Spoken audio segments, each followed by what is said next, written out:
Des choses glorieuses ont été dites sur toi, ville de Dieu. Psaume 87, 3. Nous apprenons quelque chose de plus sur Sion par le psaume 87, verset 2. L'Éternel aime les portes de Sion plus que toutes les demeures de Jacob. Jacob dut traverser plusieurs expériences avant de comprendre les desseins de Dieu pour lui. Toutes les demeures de Jacob, dans le psaume 87, verset 2, parlent de tout ce qu'il fit de lui-même, ses propres efforts, ses luttes, ses combats, tous ses efforts humains pour obtenir la bénédiction de Dieu. Il essaya d'obtenir la portion du premier-né par des méthodes humaines.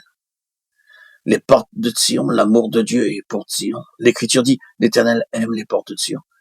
Si nous aussi nous désirons jouir de l'amour de Dieu dans sa plénitude, nous devons devenir une partie de Sion. Ce n'est qu'à Sion que nous pouvons recouvrer toute perte.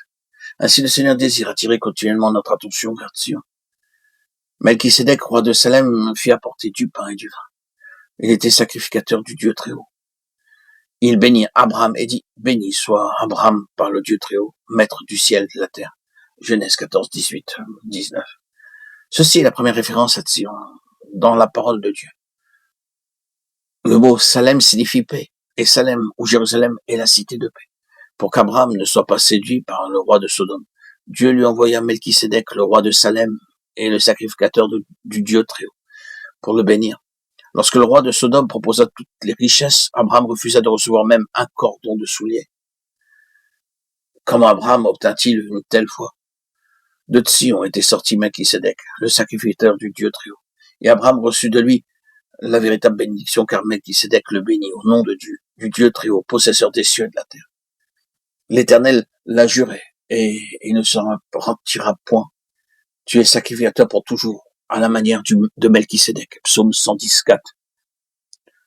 Considérez combien est grand celui auquel le patriarche Abraham donna la dîme du butin, car le sacerdoce étant changé, il y a aussi nécessairement un changement de loi.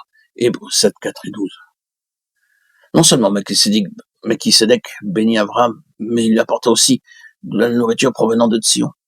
Il lui a du pain et du vin. Genèse 14, 18. Abraham croyait que toute bénédiction venait de Dieu. C'est pourquoi il donna la dîme à Dieu. Genèse 14, 20. La dîme parle de sa foi et l'expression de son action de grâce. Selon 2 Chroniques 3, 19, le mont Moria est l'endroit où Abraham fut testé pour la dernière fois. Genèse 22.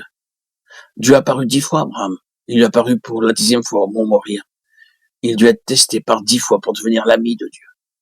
Dieu l'emmena à Sion pour passer son dernier test. Après cela, Dieu fut réellement lié à Abraham. Abraham avait obéi à Dieu et il faisait tout ce que lui commandait Dieu. De même, lorsque vous entrez dans Sion, sans crainte ni doute, Dieu se lie à vous. Vous pouvez demander à Dieu de faire n'importe quoi et il le fera pour vous.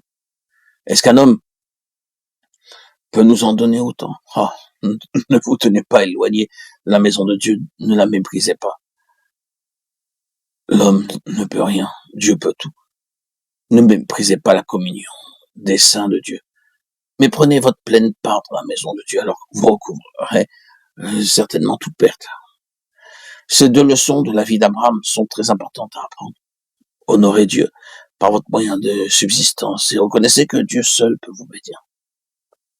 C'est la première leçon. La deuxième, frères et sœurs en Christ, c'est de venir dans la maison de Dieu avec une foi simple, mais solide. Alors, vous serez entièrement et pleinement liés au dessein de Dieu.